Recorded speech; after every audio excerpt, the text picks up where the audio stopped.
Good evening. Welcome everyone to the weekly shiur on the book of Zera Shimshon. Thank you, Daniel, for organizing it with the Rabbi, with the food. Thank you for everything. Leilu Nishmat, this shiur will be Leilu Nishmat for the elevation of the soul of Eliezer HaKohen ben Angela. So, with your permission, I would like to share with you an idea that we come back home with and apply it. You know, today was Chaf Be'av, the 28th day of Av. This is the day of the passing of Rabbi Levi Yitzchak Shneerson, the father of the Lubavitcher Rebbe, and he passed away in Kazakhstan, in Alma-Ata. He wasn't in Kazakhstan because he was living there. He was in Kazakhstan because he was sent in exile. And he passed away in exile in 1944. And he was known as a big Mekubal, big Kabbalist.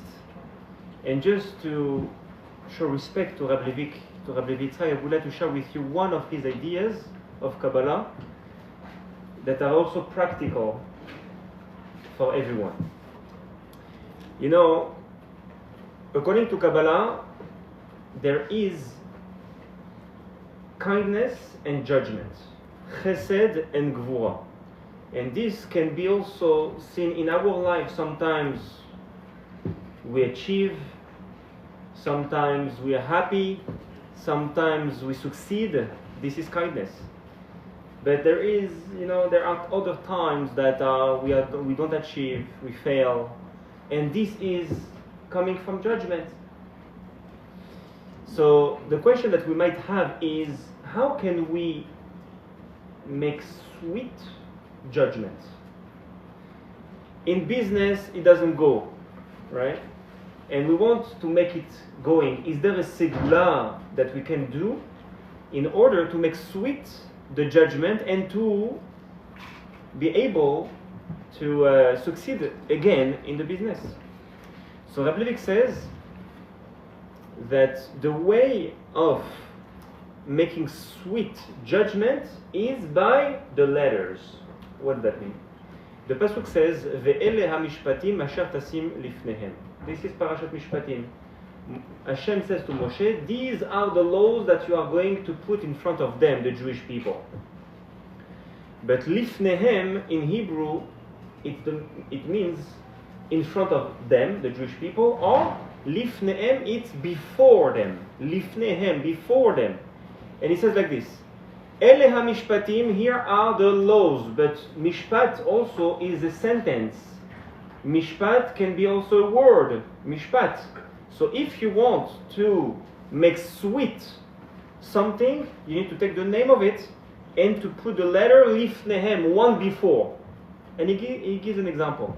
If you take the name of God, Elokim, Aleph, Lamed, Hey, Yud, Mem, Sofit, 5 letters. This name Elokim represents judgment. You want to make sweet the name of God, Elokim. You want to take the judgment of Elokim and to calm it down, to pull it down. How do you do it? So Rabbi Levi says, for each letter of Elokim, you replace it by the letter before. So Aleph, before Aleph, what do we have? We don't have anything. So you put a Taf, because this is the last letter. Then before the Lamed, you have the Chaf. Before the Hey, you have the Dalet. Before the Yud, you have the Tet. And before the Mem, we have Mem Sofit, you have the regular Mem. And he says, Rabbi Levi, this name of Aleph, Chav, Dalet, Tet, Mem Sofit are the letters of Chav, Dalet, Tevet. It's a date. It's Chav, Dalet, Tevet. What is Chav, Dalet special about? The 24th of Tevet. He says, this is the day of passing of the first Chabad Rabbi Admur Zaken, the Baal Tanya, the one that wrote the Tanya, Rabbi Shneur Zalman of Liadi. And he says, he brought down Chassidut in the world. Through learning Chassidut, we are making sweet judgment. Interesting. He comes from a Kabbalistic view and he goes straight to Hasidic view, which is the learning of Hasidut makes the judgment sweet. This is the first message of tonight. Second message, we're continuing in that idea. You know, the Jewish people in general, when they want to make elevation of the soul of somebody, so he goes in the Tehillim, and in the Tehillim 119 you have 8 times the Aleph Bet. It means that you have 8 pasuk starting with the letter Aleph, 8 psukim starting with the letter Bet, etc. until the Taf. Okay, 8 times each letter. So if, let's say, we want to elevate the soul of Elazar HaKohen, so we will read the pasuk, the 8 times the psukim Aleph, which is Elazar, it starts with the Aleph. Then the Lamed, 8 times the Lamed. Then you have Elazar Ain, the 8 times Zain. So you make the name of the person that you want to elevate the soul, and then you, after you finish the name, you read the psukim of Neshama. Okay, Neshama. Now, if you want to have Parnasa yourself, so you read the psukim of your name. Let's say your name is David, so you read the psukim Dalet, Vav, and again Dalet. This is David, and then you read the psukim of Parnasa, Peresh, Nun, Samach, Hey. Those psukim in the 119. Okay. But if you want to make sweet even better, you don't take David, Dalet, Vav, Dalet. You do just like we did with Elohim. Before Dalet you put the Gimel, before the Vav you put the Hey, and before the Dalet you put the Gimel. And instead of reading the Dalet, Vav, Dalet in the 119, you read Gimel, Hey, Gimel in the 119. This is making sweet the judgment of a person. Understand? So now you gotta read it 8 times. So in the Tehillim it's 8 times. 8 times. All the letters that you need. Okay. So first message is that learning Hasidut brings to make sweet the judgment, and number 2 is a practical segula that people are reading their names in the 119. Rabbi Levi comes and explains that if you read the letter before your name, it makes sweet the source of judgment. Because the judgment is your name, let's say, Chazé Shalom, but the source of it is one letter before. So you read the letter before. Okay, so this is in honor of Rabbi Levi. Yeah, of course, you can do it. Yes, of course. Yeah. But the point here is that also the letter before your name is also counting as something. So this was for the honor of Rabbi Levi Yitzhak. Now we are going to share with you, Be'ezrat Hashem, an idea of Zera Shimshon. So in our parshat Eikev, there is a pasuk speaking about Jewish people eating. It says V'achalta v'savata u'berachta. This is the source from where we know that we need to bless Birkat Hamazon after we finish to eat bread. It says V'achalta v'savata u'berachta. When you eat and you get full, you need to make a blessing, because when you make a blessing when you're happy, so HaKadosh Baruch Hu gets much nachat ruach, much pleasure from that. And from here we understand, if when we are full we need to bless God, so when we are going to eat, of course we need to bless God. And therefore we understand that we need also to bless before eating. You understand? From the bracha after, we understand that we need also to make a bracha before. Now, on that topic of eating, I would like to share with you a story in the Gemara. In Masechet Ta'anit, there is a story. You know, in the time of the Gemara, it was big centers of the Jewish nation, one in Babylon and one in Israel. And therefore we have 2 shas, 2 Gemara. You have the Gemara of Babylonian Gemara, and then you have the Yerushalayim Gemara. How come we have 2 Gemara? Because it was 2 big centers of Jewish people and rabbis. So the rabbis of Israel made the Gemara of Yerushalayim, and the rabbis of Babylon in Babylon. Now, because the rabbis of Israel was very powerful, much more powerful than the rabbis in Babel, because they were in Israel, so they had much more light of God, if we could say like that, in order to teach Torah.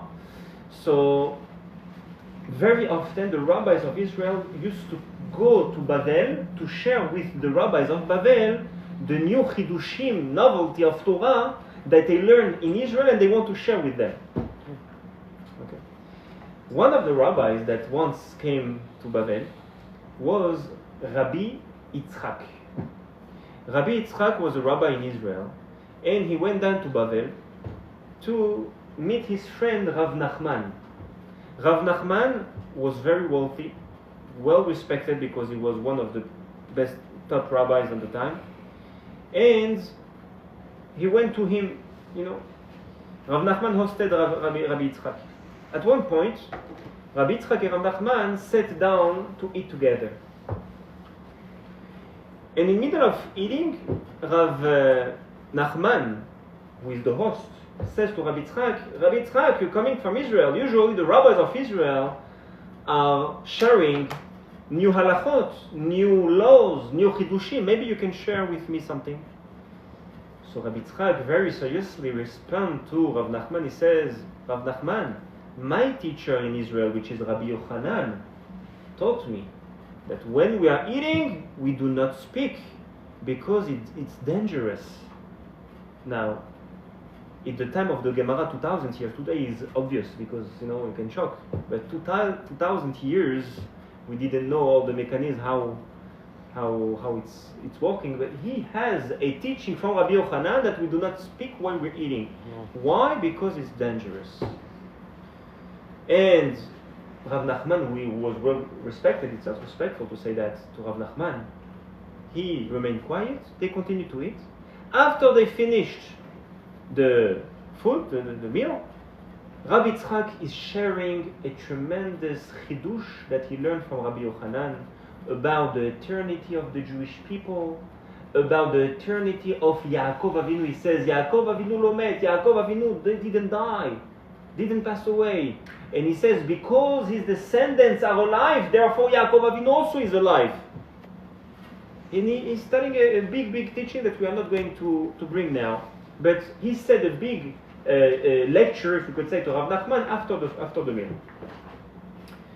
After he finished to teach Rav Nachman, Rabbi Yitzchak, he says to Rav Nachman, I see that you are respected, you have money, you're rich, you are intelligent. I want to bless you. What do you need in your life? You have everything. And Rav Nachman doesn't answer. Rabbi Yitzchak continues and he says, you know what, Rav Nachman, you're my friend. I will bless you that your children will follow you. I will bless you that your children will be the same as you. Because people are very successful, even today in business, in anything that they do, they are very successful. And where they are the children? Somewhere else. Chas v'shalom, people are, So Rav Yitzchak says to Rav Nachman, I know that issue, and I'm blessing you that your children will be like you. So here, the Zera Shimshon is coming and he says, let's pause for a second on that story. I don't understand, because this teaching that Rav Yitzchak comes from Israel, from Rabbi Yochanan to teach Rav Nachman, that we should not speak in the middle of the meal because it's a danger. This is a teaching that is found in Masechet Brachot, which is the first volume of Gemara, right? And there already we know that teaching. So what Rav Yitzchak comes to teach to Rav Nachman, something obvious that they know already? What's the chidush here? And number two question is, if Rav Nachman knew already, because it says already in the Masechet Brachot, as we just said, he knew already that we are not allowed to speak. So how come that he's asking Rav Yitzchak to speak? It's not allowed. It says clearly we should not speak while we are eating. It's dangerous. Why are you asking Rav Yitzchak to speak? You should fulfill the teaching that it says in Masechet Brachot that you know Rav Nachman, you are well respected. You know that this teaching.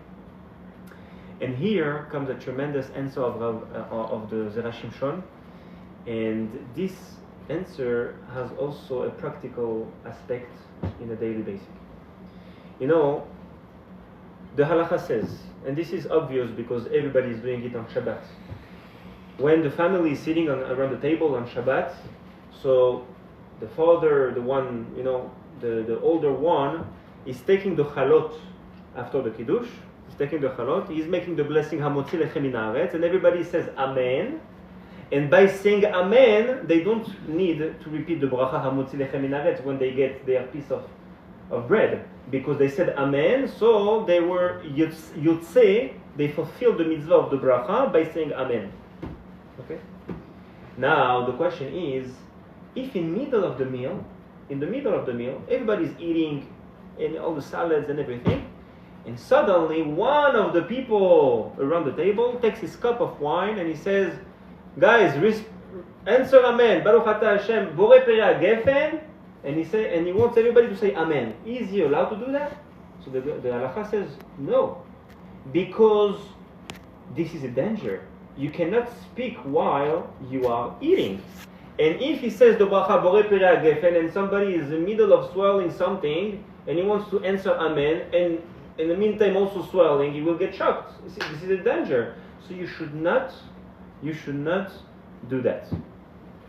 So the difference is, why in the beginning of the meal you are allowed and in the middle not? Very simple, because in the beginning everybody didn't start to eat and they are all waiting for the meal to start, so therefore we can have one person saying Hamotzi lechem min haaretz for everybody and everybody says Amen. However, in the middle of the meal, everybody is in the middle of eating their food, we cannot make sure that everybody has the empty mouth and everybody is ready to answer Amen. So therefore we should not do that. So on that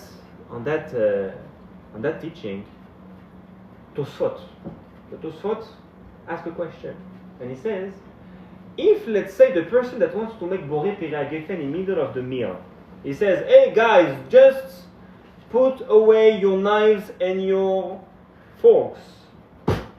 I want now to make a bracha, and he's making sure that everybody stops to eat. Is he allowed to say Borei Perei HaGefen or not?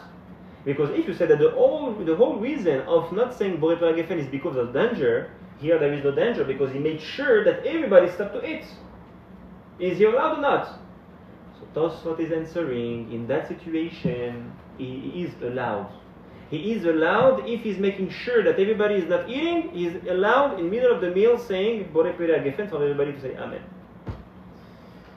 But it's not, all opinions are not agree with Tosfot. There is another opinion, Rabbeinu Elchanan. Rabbeinu Elchanan on the Tosfot says that even in that situation that the person made sure that everybody is not eating, in that situation also is not allowed to say the bracha Borei Perei HaGefen. Why not? If nobody is eating. Why not? He says, you know why? Because when somebody is eating, it says, Shat achla, shat krava. When you eat, it's like you are in a war. You are in a war. Did you ever see a soldier in a war putting away his gun or whatever he has to fight? Never. He's just shooting at everybody, the enemies. Just like that, when somebody is eating on his meal, you cannot ask him to put away his knife and his fork, because now he's in a war. He doesn't stop. He cannot stop. He's just inside of it. You understand? So Rabbeinu Hananel explains, because we are comparing the meal with the war, and just like the war, nobody will stop in the middle of the war just to go to the bathroom, right? So just like that, you cannot stop people from eating. And therefore, when the guy is sitting and he says, guys, please stop eating, I want to make Borei Perei HaGefen in the middle of my meal, we cannot make sure that everybody really has the mouth empty, and maybe the danger will happen. So therefore, we are not allowed to make Borei Perei HaGefen in the middle of the Seudah. So just to recap, we have here two opinions. First opinion is the opinion of Tosfot. In the situation that somebody in the middle of the meal, he says, I want to make bracha. Is he allowed or not? So according to everybody, he's not allowed. But if he makes sure, why? Because it's dangerous. If he makes sure that everybody doesn't eat, so Tosfot says he is allowed. Rabbeinu Elchanan says he is not allowed. Why? Because it's a danger. You understand? Because of a danger, we don't do something specific, which is a bracha, to bless God, and everybody saying Amen, we don't do that, because it might happen a danger. Morai v'rabotai, the Zera Shimshon takes this halacha, and he put it on top of the story that we started with Rav Nachman and Rabbi Yitzchak. Rav Nachman knew that we are not allowed to speak while we are eating. If this is so, Rav Nachman, why he asked Rabbi Yitzchak to speak? We are not allowed, and he know about it. He says like this. He says, because Rav Nachman told himself like this. He says, if I start speaking a Chidush Torah, what will happen? Rav Yitzchak, he might continue it while I'm speaking, and then he will want to answer me, and then the danger will happen. So better for me not to speak. Better for me to stop eating myself. Rav Nachman, he stops to eat, and he will ask Rav Yitzchak, please tell me something that you have to say from Israel, from Rabbi Yochanan, right? So I'm not eating, and he will stop eating. Why? Because he will speak. And like that, everybody doesn't have any danger, right? So now we understand that Rav Nachman knew that teaching, but he asked Rabbi Yitzchak why, because he wanted to make sure that he's not eating and also Rabbi Yitzchak not eating. If he will speak, Rabbi Yitzchak might continue eat, and then a danger will happen. So he cannot do that. We are not allowed to speak in the middle of the meal. But if he asks Rabbi Yitzchak to speak, he will make sure that he is not eating, and then Rabbi Yitzchak will be able to speak. Comes Rabbi Yitzchak and he says, my dear friend, in Israel they are teaching that even when in the situation that we are making sure that nobody has food in the mouth and is the middle of the meal, we are still not allowed to speak. The same discussion that we have between Tosfot and Rabbeinu Al-Hanan that we just mentioned before, if we make sure that nobody is eating, are we allowed to speak or not? So Rabbi Yochanan says, no, this is what Rabbi Yitzchak says. In Israel, we learn from Rabbi Yochanan that, not like you in Bavel saying that it is allowed. Rav Nachman says it is allowed, therefore I'm asking Rabbi Yitzchak to speak. But Rabbi Yitzchak says, no, even if you make sure that I'm not eating and you are not eating, we should not speak while we're eating. And therefore I cannot share with you any idea while we're eating. You understand? And this is basically the question and answer. So what is the halakha? The halakha is that the Shulchan Aruch, the Sephardic custom, because the Sephardic people are going after the Mechaber, the Bet Yosef, Rabbi Yosef Karo.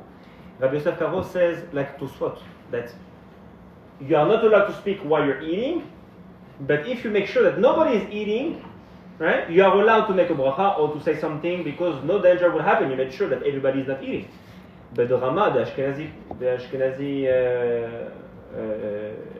commentator, rabbi that explained the law, the Rama says, like Rabbeinu Al-Hanan, that even if you make sure that nobody is eating, you are not allowed to speak while you're eating. This applies to today's day? It applies to today's day, exactly, but there is a big difference. In today's day, if you are eating like back then it's applying. How they were used to eat? They were leaning on the bed. And when you are leaning on the bed, it's much more dangerous to speak while you're eating. Today we are sitting around the table. Even if we are speaking while we're eating, no danger, major danger could happen. So therefore it's not the exact same as it used to be back then. However, the Zohar HaKadosh, Rabbi Shimon Bar Yochai is writing. He's writing in parshat Eikev, this parasha, that he says like this. He says, it's better not to speak while you're eating. You know why? Because your table on which you're eating is a mizbeach, the altar. The food that you're eating is the korban. And you are the kohen. You are the kohen. When somebody is a kohen and is serving God in the temple, you're a kohen, you are serving God in the temple, can you speak just business? Can you speak just whatever's going on in the newspaper? No, of course not. So therefore the Zohar says we should not speak today as well while we're eating, because we're in the middle of making a korban. We are eating, we are making a bracha, we are having in our mind that we are not now enjoying the sushi or the steak or whatever we're eating. We are having in mind that we are eating in order to have strength to serve God. This is in our mind. And then you are considered to be the Kohen that is the Korban on the altar. So this is what I wanted to share with you about Rabbi Levi Yitzchak, the father of the Lubavitcher Rebbe, Zchut Yagen Alenu, and about the Zera Shimshon that explained the importance of food when a Jewish person is eating, is like a Korban is happening It's very important. And also the halakha about speaking while you're eating, if it's allowed or not allowed. Chazak u'barak.